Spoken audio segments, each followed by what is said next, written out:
ৰাইজৰ মাজত বিষয়সমূহ হৈছে মোৰ উন্নয়নৰ সংকল্পৰ মোৰ বিষয়বস্তু। ৰাস্তা ঘাট গ্ৰাম্য অঞ্চলত খুব বেছি বেয়া, গতিকে মই ভাবিছোঁ এইবাৰ প্ৰত্যেকটো ৰাস্তা পকীকৰণ আৰু দুখীয়া দৰিদ্ৰ যিসকলক মই যেনেদৰে পাৰোঁ তেনেদৰে সহায় কৰিবলৈ চেষ্টা কৰিম। আপুনি যিহেতু মহিলা এগৰাকী হয়, মহিলাসকলৰ স্বাৱলম্বিতাৰ বাবে স্বাৱলম্বিতাৰ কেনেকৈ হয় বস্তু ভাবিছে নেকি? মহিলাসকলৰ স্বাৱলম্বিতাৰ বিষয়ে ইতিমধ্যে চৰকাৰখনে ভাবিছে। আপোনালোকে গম পাইছে যে মহিলা উদ্যমিতা আঁচনিৰ কথা চলি আছে, তাৰ লগতে আপোনাৰ আত্মনিৰ্ভৰশীল আঁচনিৰ কথা চলি আছে, তাৰ মাজতে আৰু অৰুণোদয় আঁচনি এতিয়া চবেই পাইছে। গতিকে চৰকাৰখনে খুব এটা ভাল কাম কৰি আছে বুলি মই ভাবোঁ। সমষ্টিৰ মাননীয় বিধায়ক বিশ্বজিৎ ফুকন ডাঙৰীয়াৰ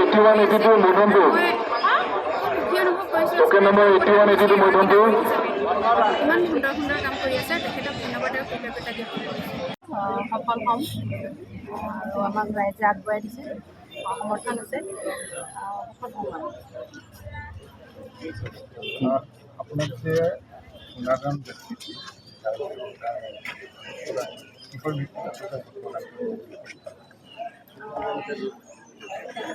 এখন মানে নিকা মোক এখন মানে ৰাইজৰ আগলৈ আগবঢ়াই দিছে আৰু ৰাইজৰ হকে কাম কৰিম বুলি তেখেতলোকে দৃঢ় বিশ্বাস ৰাখিছে।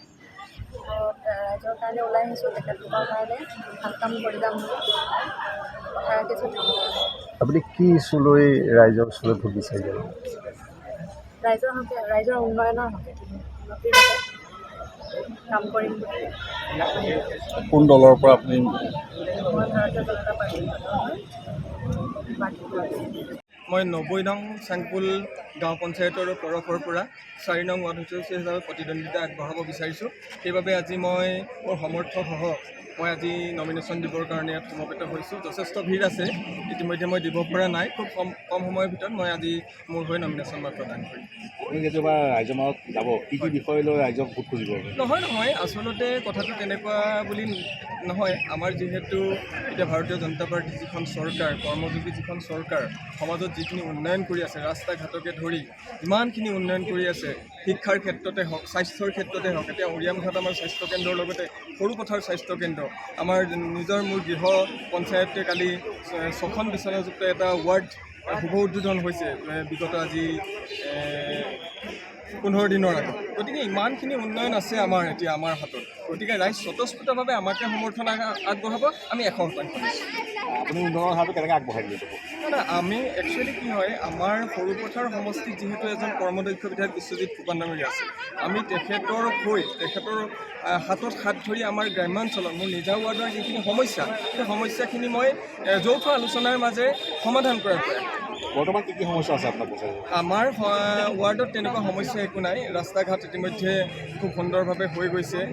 স্বাস্থ্যকেন্দ্ৰ, আমাৰ যিটো স্বাস্থ্যকেন্দ্ৰ আছে আমাৰ উন্নয়ন কৰিছে, শিক্ষাৰ ক্ষেত্ৰতো আছে। তাৰোপৰি মই জনসাধাৰণক এনেধৰণে লগত লৈ কি উন্নয়ন কৰিব পাৰোঁ এইখিনি মই নিশ্চিতভাৱে চাম। সৰু পথাৰত বৰ বিশেষ আমি আমাৰ বিপক্ষে পাৰ্টি কণ্টেষ্ট হ'ব বুলি ভবা নাই আৰু আমি মিত্ৰজোঁটৰ পাৰ্টি হিচাপে সৰুপথাৰ আটাইকেইটা জিলা পৰিষদে, বৰপথাৰ 17 নং জিলা পৰিষদৰ লগতে আটাইকেইটা জিলা পৰিষদে আমি সুন্দৰভাৱে জয়ী হৈ আহিম বুলি আশা কৰিছোঁ। আৰু মিত্ৰজোঁটৰ লগতে আমাৰ NDA গভৰ্ণমেণ্ট হিচাপে যি ছাপোৰ্ট আছে, আমাৰ AGP BJPৰ যি মিত্ৰজোঁট, এই মিত্ৰজোঁটটো আমাৰ অব্যাহত আছে সীমাত, লগতে সৰুপথাৰ সমষ্টিত। আৰু আমি অনাগত দিনত সুন্দৰভাৱে মিত্ৰজোঁট হিচাপে আমি আগবাঢ়ি যাম। আপুনি কোনটো জিলা পৰিষদৰ পৰা? মই 17 নং বৰপথাৰ জিলা পৰিষদৰ পৰা প্ৰতিযোগিতা কৰিছোঁ ভাৰতীয় জনতা পাৰ্টীৰ লগতে মিত্ৰজোঁটৰ পাৰ্টি।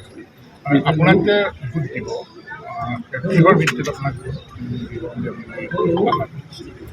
ভাৰতীয় জনতা পাৰ্টীৰ ইতিমধ্যে কেন্দ্ৰীয় চৰকাৰ, অসমত চৰকাৰ, আৰু আমি এতিয়া বিচাৰিছোঁ কেন্দ্ৰীয় আৰু অসম চৰকাৰ শক্তিশালী কৰিবৰ বাবে পঞ্চায়ত এই ৰাজব্যৱস্থাটো আমি জিকাই লৈ যাব লাগিব। ৰাইজে তাকে আশা কৰে। যিহেতু কেন্দ্ৰতো আমাৰ NDA চৰকাৰ আছে, আমি এই পঞ্চায়ততো আমি NDA হিচাপে জয়ী হৈ অধিক ক্ষিপ্ৰতাৰে উন্নয়নৰ দিশত আগবাঢ়ি যাব পাৰিব। বিশ্বজিৎ ফুকনে যথেষ্ট উন্নয়ন কৰিছে, সেই উন্নয়নকে সাৰথি কৰি আপোনালোকে নিৰ্বাচনী বতৰণি পাৰ কৰাৰ পৰিকল্পনা গ্ৰহণ কৰিছে নেকি? উন্নয়নে মূল হেৰি হ'ব নেকি? আমাৰ ইছ্যু উন্নয়নে মূল, গতিকে বিশ্বজিৎ ফুকন বিধায়ক হিচাপে ভাৰতীয় জনতা পাৰ্টি তথা মিত্ৰজোঁটৰ এজন বিধায়ক হিচাপে যথেষ্ট সৰুপথাৰ সমষ্টিটোত উন্নয়ন কৰিছে। আমাৰ সেই উন্নয়নৰ আধাৰকে লৈ আমি আগবাঢ়ি যাম। আমাৰ একমাত্ৰ শ্লোগানে হ'ল সৰুপথাৰ সমষ্টি উন্নয়নৰ, আৰু পঞ্চায়ত নিৰ্বাচনৰ যোগেদি আমি অঞ্চলটোত অধিক আৰু ক্ষিপ্ৰতাৰে বিশ্বজিৎ ফুকনৰ লগত হাতত হাত মিলাই আৰু বেছিকৈ উন্নয়ন কৰিব পাৰিম বুলি ভাবোঁ। যিকোনো খবৰৰ বাবে যোগাযোগ কৰক 7099017330 লগতে 7099017110 নম্বৰত।